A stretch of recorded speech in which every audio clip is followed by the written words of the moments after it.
Hi, this is Phil, and I'm here to tell you all about the Capes and Lunatics Patreon. Don't miss out on our comic book creator interviews, including our monthly Chichester chats with comic book legend DG Chichester, superhero movie brackets in our search for the worst comic book movie of all time, and many, many more specials, all completely uncensored. Access starts for $3 a month, full video when you pledge $5 a month. Check out the link in our show notes or go to patreon.com/CapesandLunatics. Hope to see you there.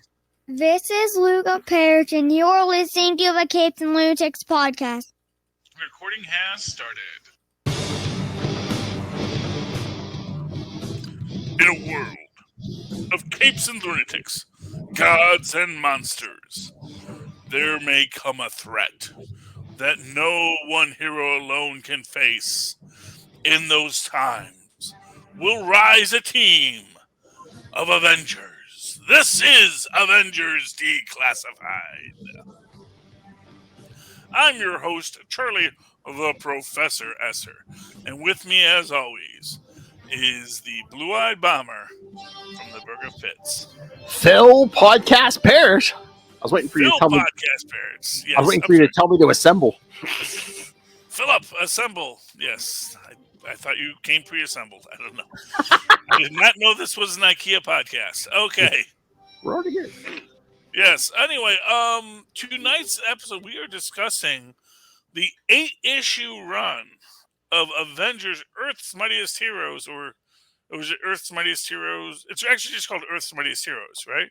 I think it's Earth's Mightiest Heroes, yeah. Yeah, it's not like Avengers, yeah.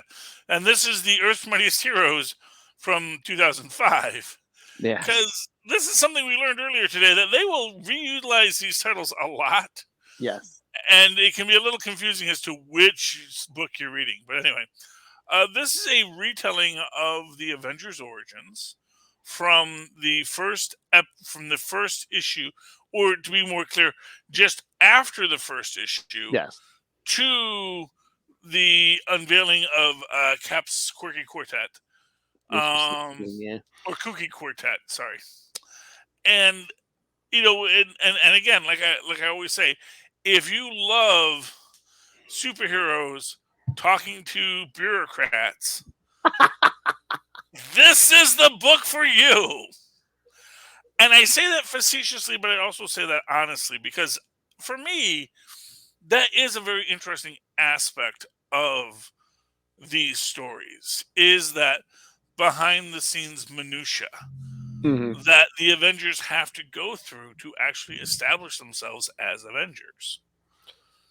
I this was the first time I read these. Like I liked the story, but those first couple, then it seemed like there was a lot of, well, what are you going to do about the Hulk? And hey, do you want security clearance? What are you going to do about the Hulk? You know, and then after a while, after we got past the Hulk thing, it kind of got moving, but.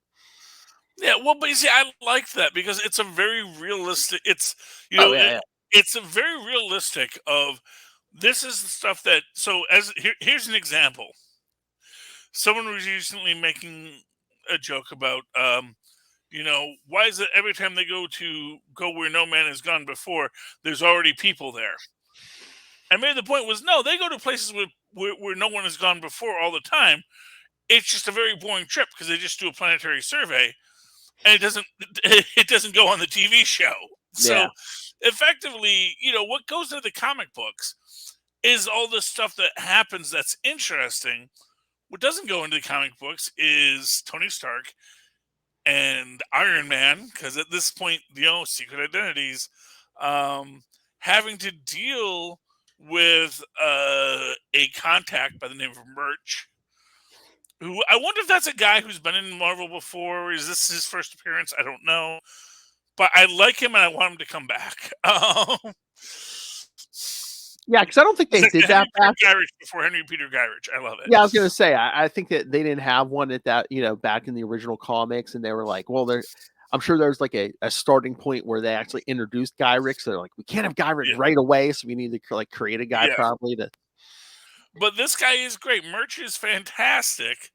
And Merch is basically like, dude, you're superpowered beings. Half the population is terrified of you people. Oh, yeah. You're lucky you're not freaking mutants. Because nobody likes them. And you vouched for the Hulk. And you vouched for the Hulk. And you said, the Hulk will be fine. I personally stake my reputation on it. And which is like, why would you do that when you know you even got into this group expressly because you totally thought, yeah, Hulk breaks stuff, doesn't he? He does that all the time. You know? And it's very weird. It's like I think Merch and like even like Tony to a certain degree, they're just like, oh, this guy Thor claims he's a god, but I think he's just delusional. It's like you've seen the kind of power he packs. That doesn't worry you that if this guy is delusional, he's packing this level of power. Well, they also might think it's sort of a put on. Maybe. Like yeah. he says he's Thor because that's the costume. Yeah. That he's playing the role. And well, Donald Blake's putting on a costume. Well, I mean, the idea is, and it's interesting because there actually is a scene in this that they used to do more that they don't really do anymore, where Thor would call upon his medical training. And they walk in the hospital when he's like telling them exactly what they need. Yeah. And I liked that, and it is something that they don't do anymore because they used to do that. Thor had all of Donald Blake's memories that I like too that it's like they didn't even like really call it out. Even too, there was like no editor's note that said, "Oh, Thor used to be bonded to Dr. Donald Blake." No, it was just if you know, you know. If not, it's just like, oh, hey, I guess. And Thor at this point, he still is Donald Blake. Yeah. Oh, yeah. At this point, and that was one of the things about, as people will tell you, is that when they first started this story, it wasn't clear, was Donald Blake taking on the mantle of Thor, or was Donald Blake Thor? Yeah. And they kind of went back and forth on this for a while. So if Donald Blake himself wasn't sure if he was Thor, it kind of makes sense that not everyone else is sure whether or not he's Thor either, or what it means to be Thor. Yeah, that would have been cool if they would have played that out more. Yeah. Yeah, well, there was only so much space, and like I said, they're telling this story between the panels. And I do like what they wound up telling, because I really feel that it gave a good depth to this idea of founding something like the Avengers. Yes. They refer back to the charter several times, which is a really nice bit. And just this idea that they are trying to form something new, something that has not existed on this planet before, although actually, obviously, the Fantastic Four already exists. Yeah, but I think it's like Fantastic Four are more like a family, and like they're more. I mean, they're supposed to be like explorers and like more on like a scientific bent. This is like the first time, I guess, in the Marvel universe. Well, is as far as they know, superheroes are coming together and to say, yes, we're here to proactively protect humanity. Yeah, and that is also, and that is what's interesting about it, and it is, it's very interesting that when Justice League came out, and they say, well, why don't we do our own Justice League? They actually created the Fantastic Four first. Yeah. I didn't go right to an Avengers. And maybe it's because they just didn't have the backbench at that time, because obviously Fantastic Four is actually the first comic book they do. So yeah, because Fantastic Four, I think, was what, 1961. It's like the Hulk and Thor don't show up until 62. So yeah. Yeah. So I guess that makes sense. Now that I think about it, now that I use my brain powers to think, I realize that's why they couldn't do it. They didn't have a backbench. Yeah, once Stan had that bench, he's like, let's go. Yeah, although it's interesting because one could argue they could have just did a story around Captain America because he was doing comic books up until a while. And of course, they still had Human Torch and Namor. And they could have brought all those guys back. So that would be a very interesting alternate Avengers, Oh, the Invaders, yeah. Yeah, but of course, Invaders weren't a thing until years later too. Yeah. Like they retroactively created the Invaders, but it's like if you think about it, that could have been what Stan Lee could have created. He could have, with Jack Kirby, created this idea. Well, why don't we use these Golden Age heroes that we have, just like the Justice League? And for what it's worth, that is perhaps what is most interesting about what Stan and Jack and the bullpen did was rather than going back to these Golden Age heroes, they said, well, let's just create new things. Let's come up with some new characters, new ideas. Let's think what we can get past the comics code. Let's think of how they get origins, and let's throw them together. And then let's figure out a bunch of other ways we can throw them together, with as they did with the X-Men and other characters like that. But it's interesting in this because it is, as I said, that little internecine backbiting and the fights between everyone, and this is actually one of the most interesting Hank Pyms I've seen written recently. He's a guy with a lot of issues, and just asked if he was a good person. But he is a good person. He wants to do good, but he's also feeling very much out of his league, and feeling he needs to do more. He needs to put himself on that godlike status, and it's like, you don't need to, and you don't need to push yourself so hard. But again, it's his own monomania. It's interesting also when we get to Quicksilver and Scarlet Witch in this. That's an interesting aspect of this story. Is like, everyone thinks about Scarlet Witch's mental illness, but people almost never talk that much about Quicksilver's problems.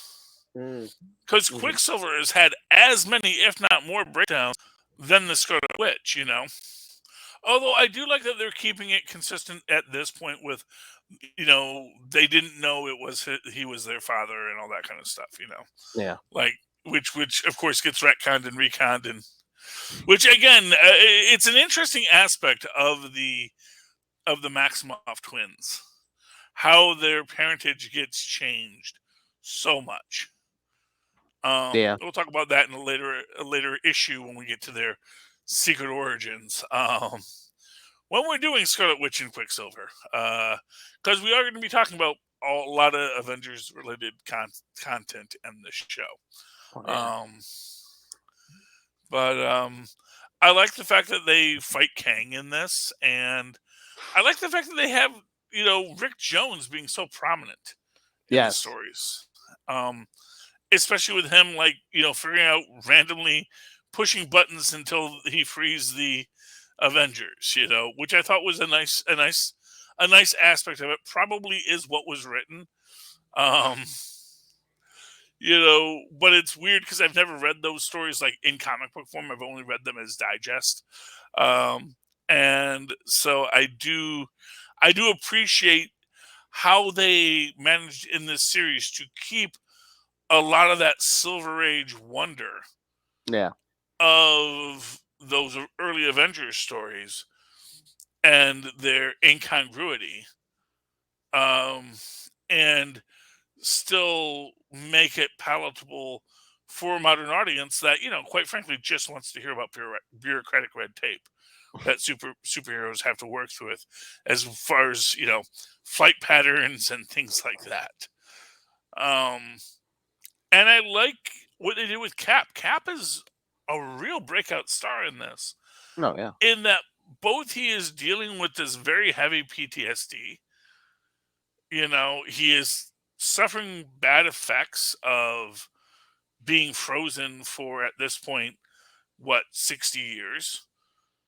Yeah. And, 45 to 2005, 60 years, And in World War II would have been bad enough, but then everything that happened with Bucky right before he got frozen, and then you drop him decades in the future, Yeah, there's a lot going on the man has to adapt to, but they did a good job. They did a good job by both not shying away from his trauma, but also showing how he works through it and rises above it.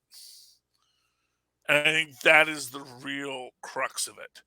And especially when he realizes that, he's got to take on this quirky, the quirky quartet, these three arguably supervillains that he's going to turn into superheroes. And Earth's mightiest heroes, and they will be for a while. Well, that was interesting too, because Scarlet Witch and Quicksilver show up, and they're like, well, or was it Hawkeye first? And they're just like, Yeah, Hawkeye's first. Yeah, and they're like, do we want it? What are we going to do? Some kind of like villain reform thing? And Iron Man's like, why not? He's like, anyone can do it. Cap can do it. Yeah, and you know what I also I found very interesting in this is the fact that Jarvis and Hawkeye build a relationship first, Mm-hmm. which also then restructures the whole. And it's interesting because they do that because they never really imply that Jarvis was in on the gag. Oh yeah. When he gets set up, but you kind of think, oh, so this was all part of the plan, and he did this. But then again, it's also like, yeah, but it was so easy to get past all your defenses, and I was like, well, did Jarvis just let him in, or did he actually do it and then tie up Jarvis? Like, did Jarvis know what was going on in the scene? Mm-hmm. And he shoots the arrows to free Jarvis, all this kind of stuff, because and they have this intentional antagonism too, where he keeps on calling Jarvis Jeeves, and you can see it's not sitting well. But at the same time, when they have their tea together in the kitchen, there's almost this like little smile of recognition, but they don't spell it out for us, which I do appreciate as well. It's like this idea that you can take from this idea that Jarvis set the whole thing up so that Hawkeye could get into the Avengers, or Hawkeye just, did all this because he knew Jarvis, and he probably felt, maybe he didn't tell Jarvis what he was doing because he needed that real sense of fear in Jarvis's eyes. But then Jarvis figures out, oh, I see what you did. Yeah. I see how you got yourself into this position. So that's neat because, again, it establishes a new possible canon without undoing the old lore. And that is interesting. Now, at the same time, they also don't have Quicksilver and Scarlet Witch show up in the same storyline, which is a little annoying to me that they do have this separate storyline for those guys.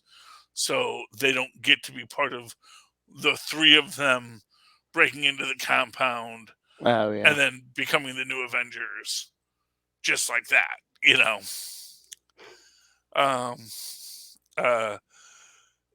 which is, it's like I said, it's a more believable storyline, but you do realize, oh, well, I guess we're kind of missing out on that, It's not quite going to be comics accurate. And as I said, one of the most uncomics accurate aspects is that they make Howard Tony's grandfather at the start of this.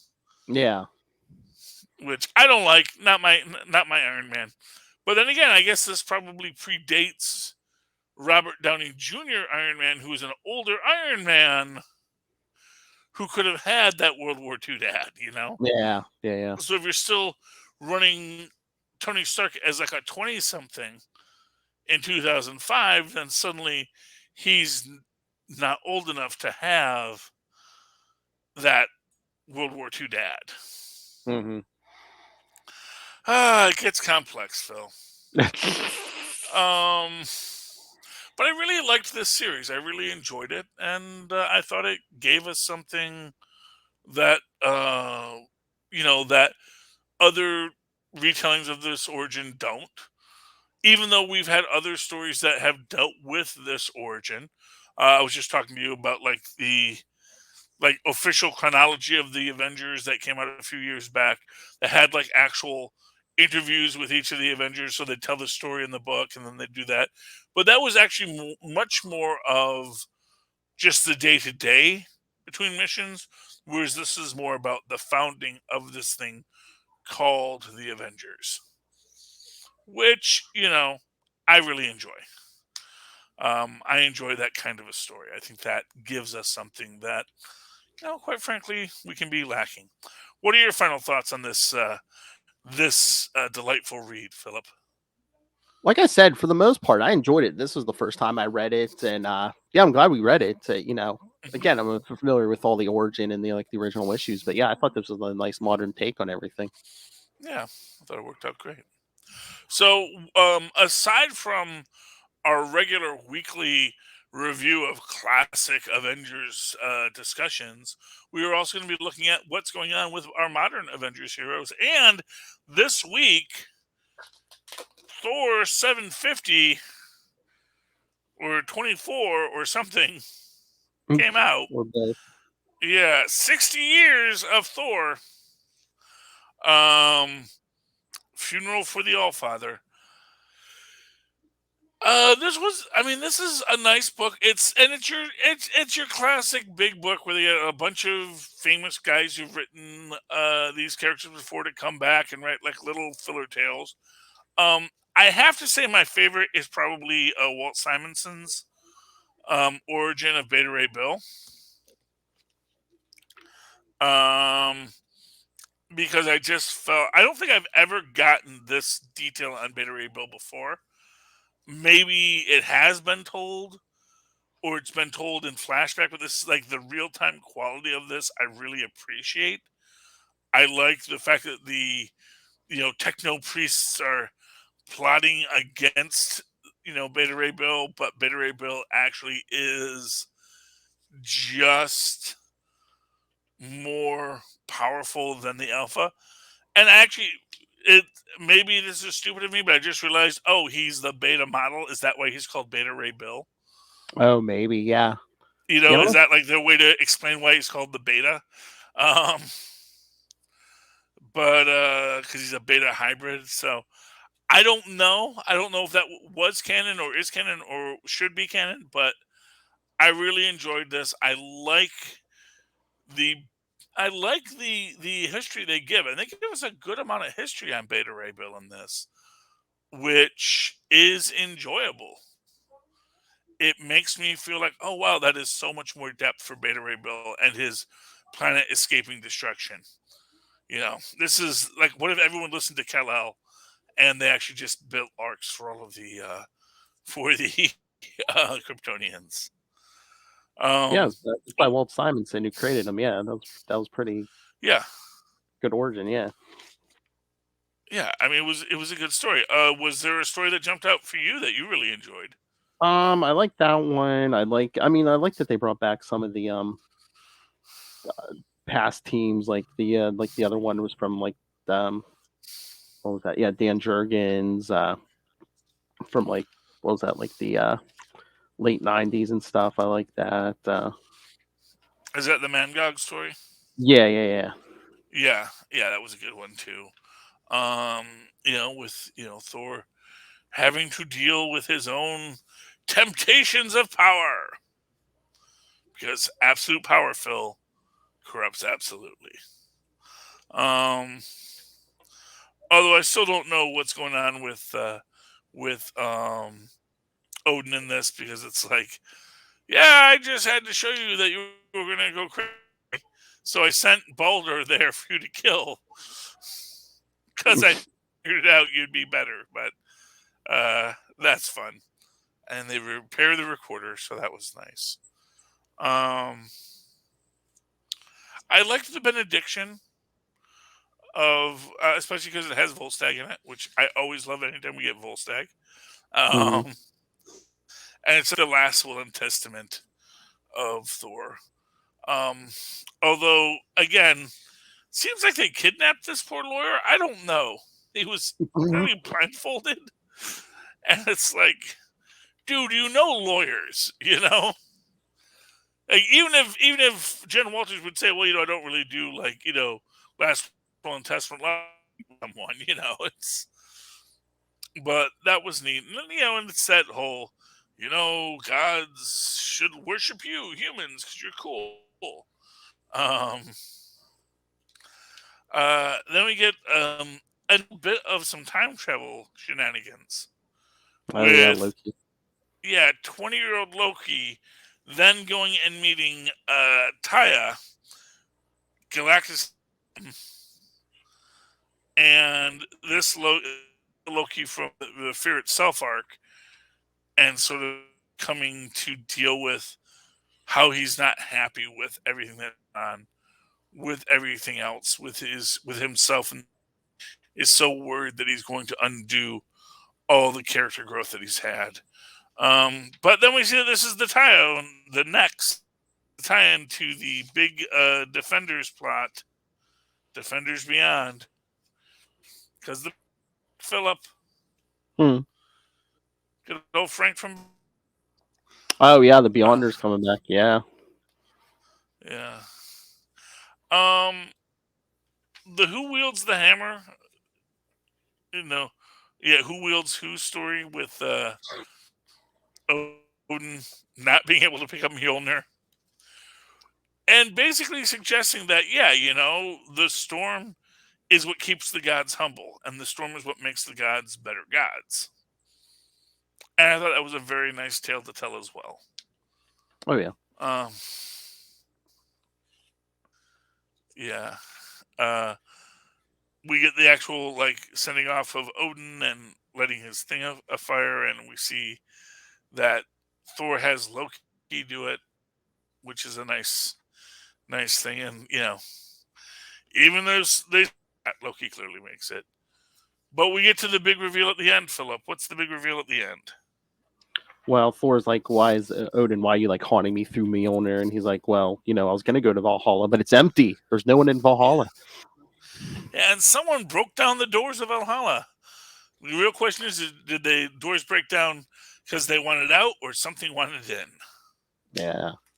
That is the next episode, Banner of War. I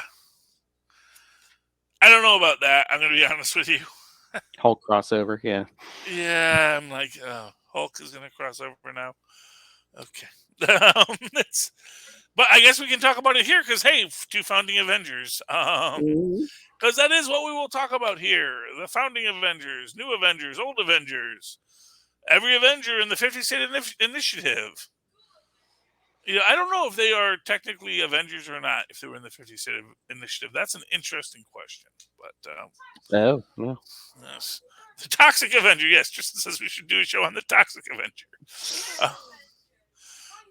Dark Avengers, always one of my favorites. The Thunderbolts were good. Yes. We'll see what we do, Tristan. Yes, and the birds of prey. Anyway, Philip.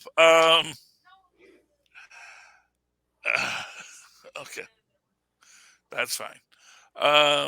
So yeah, anything else you want to talk about before we head off on this this first episode of Avengers Declassified?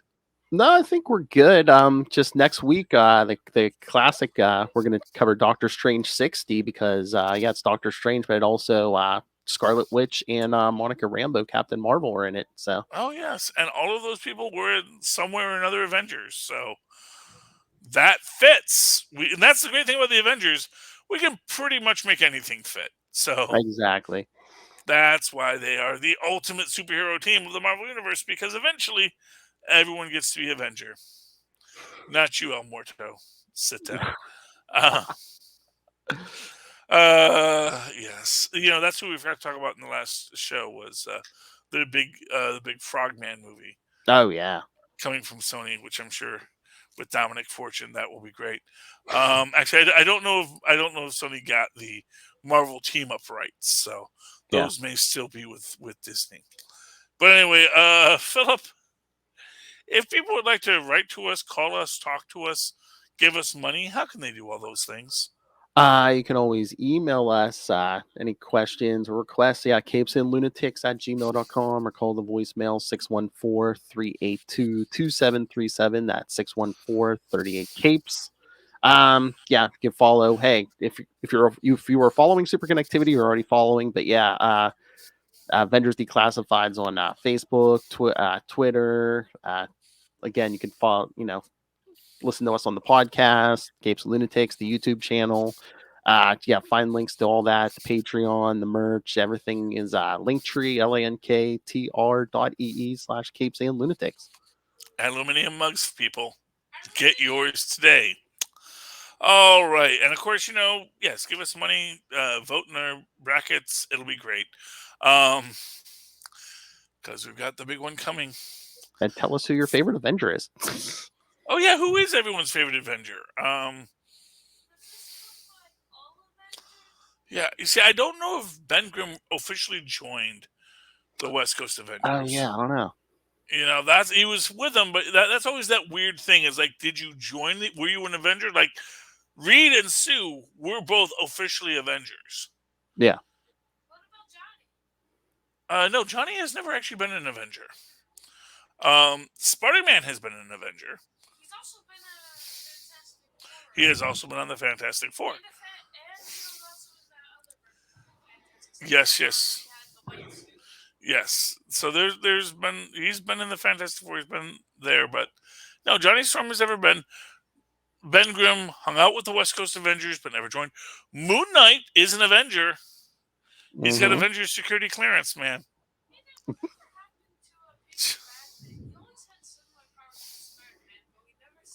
They're talking about when Peter Parker had to wear the paper bag over his head. Yes, just okay. Anyway, so we're going to talk about a lot of stuff. The new Savage Avengers book I'm very excited about. Conan's still in the 21st century, Phil. So, I'm happy. Maybe they're going to let him wear pants again. One time they let him wear pants. It's like, just let the man wear comfortable clothes. Exactly.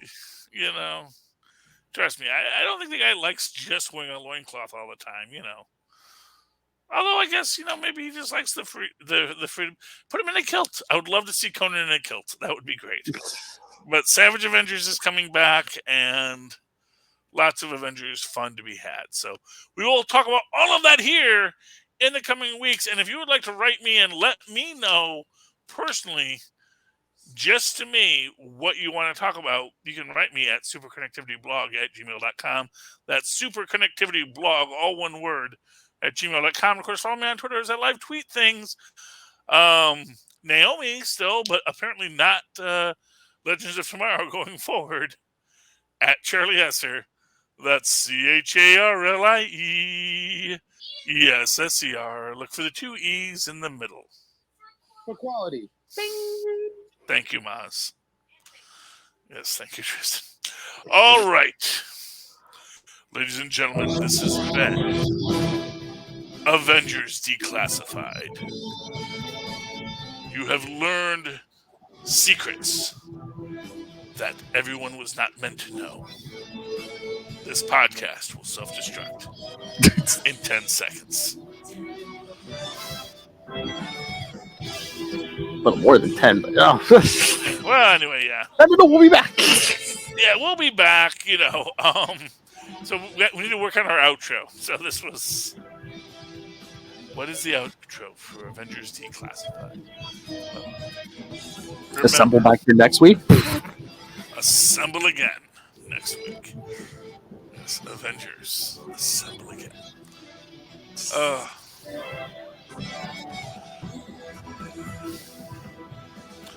Yes.